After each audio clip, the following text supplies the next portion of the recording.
बोलतात त्या सगळा जो विस्कळीतपणा किंवा समाजामध्ये हा जो प्रश्न वाढत चाललाय किंवा कटुता वाढत चालली आहे त्याला पूर्णपणे या महाराष्ट्र सरकार त्याला जबाबदार आहे असं मला वाटतं. आणि तुम्ही बघताय ना चित्र गेले अनेक महिने ज्या पद्धतीने मंत्री एक बोलतात, माननीय मुख्यमंत्री एक सिग्नल देतात, त्यामुळे सर्वसामान्य माणसांनी याचा अर्थ काढायचा काय. याच्यातून राजकीय वळण एक वेगळ्या वळणावर म्हणजे वळण जे आहे ते वेगळं लागतंय असं वाटत नाही का. पण त्याला अर्थातच जबाबदार महाराष्ट्र सरकार आहे. आणि नुसतं राजकीय पवार साहेब पण एक मोस्ट सिनियर लीडर आहेत, त्यांच्याकडून पण मराठा समाजाच्या अपेक्षा आहेत. त्या अनुषंगानं काय नाही अपेक्षा आम्ही पारदर्शकपणेच नेहमी काम केलेलं आहे.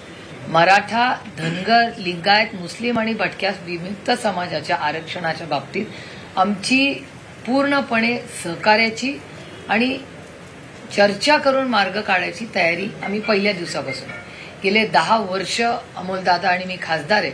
अमोल आणि मी अनेक वेळा पार्लमेंटमध्ये बोललोही आहे या बाबतीत. हे सगळं करण्यासाठी कॉन्स्टिट्यूशनल अमेंडमेंट ही करावी लागेल. आम्ही महाराष्ट्र सरकारला आणि विनंती पण केलेली आहे अनेक वेळा.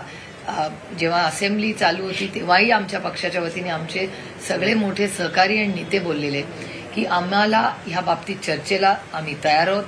तुम्ही प्रस्ताव आणा, ताकदीने आम्ही जे कोणी सरकार असेल त्याच्यावर उभं राहू. आणि दिल्लीला जेव्हा कॉन्स्टिट्यूशनल अमेंडमेंट येईल, आधी मोदी सरकार होतं जेव्हा त्यांचे 300 होते, आज एनडीएचं सरकार आहे. हा बदल जरी झाला असला तरी हे जर विधेयक आलं तर ताकदीने आम्ही कुणाचंही सरकार असलं तरी आमची सहकार्याचीच भूमिका राहील. आज प्रचंड समाजात अस्वस्थता आहे आणि ही अस्वस्थता वाढवण्याचं पाप जर कोणी केलं असेल तर या निष्क्रिय महाराष्ट्राच्या ट्रिपल इंजिन खोके सरकारने केलंय. कारण का त्यांच्या कुठल्याही निर्णय प्रक्रियेत सातत्य नाही. हा मुद्दा महत्वाचा आहे कायद्यामध्ये दुरुस्ती करण्याचा, परंतु हा आंदोलनामधून ते पुढे येत नाही किंवा पक्षाचे ते वेगवेगळे राजकीय पक्षाचे नेते पण ते मुद्दा उचलून धरत नाहीत. मूळ जो कळीचा प्रश्न जो आहे तो कायद्यामध्ये दुरुस्ती करण्याचा आहे. सगळ्यात जास्त मी बोलले पार्लमेंटमध्ये, ते पण मी इथे तिथे बोलत नाही. राज्याच्या आता सध्याच्या राजकारणामध्ये जे चालू आहे आता मागच्या आठवड्यातच पार्लमेंटमध्ये बोलले. आणि हे व्यासपीठ हा प्रश्न ते नाही मला माहिती कोण काय बोलतं. नाही, मी अकाउंटेबल आमच्या संघटनेबद्दल. बाकी काय काही लोकशाही आहे बघा, प्रत्येकाला बोलायचा अधिकार आहे. कारण का आम्ही दडपशाहीवाले नाही. आम्ही काय विरोधात बोलला म्हणून इन्कम टॅक्सची नोटीस, सीबीआय, ईडी असल्या भानगडी आम्ही कधी सत्तेत असल्या तरी केलेलं नाही. 70 वर्ष आमचा हिशोब काढतात, तेव्हा असं गलिच्छ राजकारण आम्ही कधी केलं नाही आणि सत्तेत आल्यावर करणारही नाही. ही आमची संस्कृती. म्हणाला की तुम्ही ज्या ज्यावेळी संसदेमध्ये प्रश्न मांडता त्यावेळेस तुमच्या पतींना नोटीस निघते, आयकर विभाग असेल वेगवेगळ्या विभागाची, आता देखील निघाली आहे का बोलल्यामुळे आज कदाचित परत लव्ह लेटर येईल. आम्ही त्याला नोटीस नाही म्हणत, आम्ही त्याला प्रेमपत्र म्हणतो. नाही, पहिलं मराठी उद्या एक राऊंड मराठी करू. विधानसभेच्या निवडणुका पुढे ढकलायचा प्रयत्न चालू आहे. पुढे ढकलायचं म्हणजे ऑक्टोबर किंवा नोव्हेंबरमध्ये घ्यायचं. हो, आपली आहेच ना, तेव्हाच होणार ना ऑक्टोबर नोव्हेंबरमध्ये. कारण का आपलं एक्सटेन्शन आपल्या तारीख 28 नोव्हेंबर आहे. त्याच्यामुळे 10-15 तारखेलाच मतदान होईल किंवा दिवाळीच्या आधी किंवा दिवाळीच्या नंतर. हो, पण आम्हाला दिल्लीत मला अमोलदादांना आठवत असेल दिल्लीचे त्यांना आणखीन दिवस जरा बॅटिंग करायची. केंद्रातलं सरकार, केंद्रातलं नेते महाराष्ट्रात येतात, मोठे नेते, त्यांना आरक्षणावर चकार बोलत नाही. याला गुण असतं की महाराष्ट्रात राज ठाकरे म्हणतात की महाराष्ट्राला आरक्षणाची गरज नाही. काही लोकशाही आहे, प्रत्येकाला बोलायचा अधिकार आहे. आणि जे दिल्लीवर येतात आणि बोलत नाहीत त्यांना विचारा ना, दौऱ्यावर येतील तेव्हा प्रश्न. मी दुसऱ्या आरक्षणाची गरज आहे किंवा नाही, कसं आरक्षणाचा तोडगा काय याच्यावर प्रस्ताव द्यावा सरकारने. आमची सगळ्यांबरोबर चर्चा करायला आणि मार्ग काढायला पूर्ण तयारी आहे. नोटीस आली म्हणाला, काय नोटीस आहे आणि कशा कुठल्याही बघायची नोटीस आली आता परत. नाही, आयटी परत असं असतं. आयटीची नोटीस सदानंद सोळेंना रेग्युलरली येते.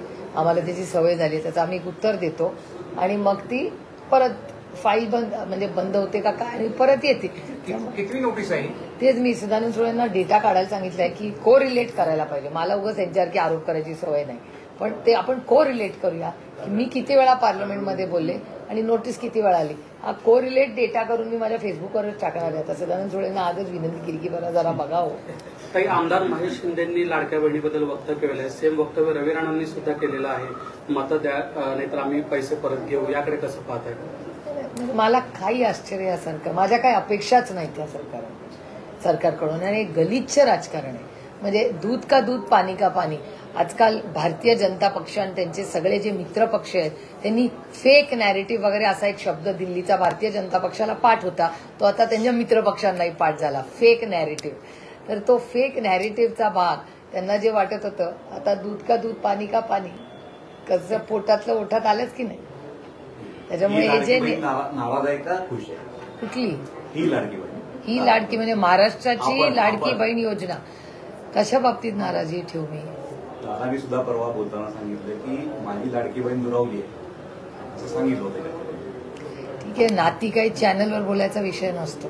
नाती मनात ठेवून ती निभवायची असतं. हा काही मीडियाचा विषय नाहीये, ही काही टीव्ही सिरियल नाहीये, वास्तव आहे माझं आयुष्य.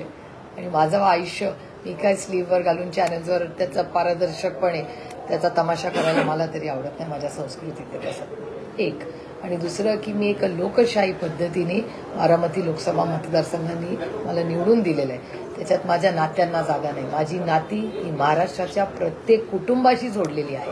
ती काय फक्त रक्ताची नसतात, ती प्रेमाची आणि विश्वासाची असतात. त्यामुळे त्याच्यात फार अडकण्यापेक्षा आज आमची सगळ्यांची, आम्ही तिघं जे इथे बसलेलो आहोत आणि आमचे बाकीचे निवडून आलेल्या खासदारांची नैतिक जबाबदारी आहे की आज महाराष्ट्राने आम्हाला संघर्षाच्या काळात जी साथ दिली. तुम्ही बघा, पक्ष घेऊन गेले होते, चिन्ह घेऊन गेले होते, कोर्टात एवढ्या केसेस गेले वर्ष सव्वा वर्ष चाललेले आहेत. त्यामुळे हा संघर्ष असताना म्हणजे आम्ही तिघं निवडून येता म्हणजे इलेक्शनला लढताना कुठल्या चिन्हावर लढणार हेही आम्हाला तिघांना माहिती. पक्ष त्यांनी नेला होता, चिन्ह त्यांनी नेलं होतं, सगळी यंत्रणा, सत्ता, MLA, सोसायटी, जिल्हा परिषद, पंचायत समिती, दूध संघ, काय राहिलं होतं सांगा ना. सगळंच ते घेऊन गेले होते. आणि अदृश्य शक्तीने ठरवलंच होतं आमचं आयुष्य उद्ध्वस्त करायचं.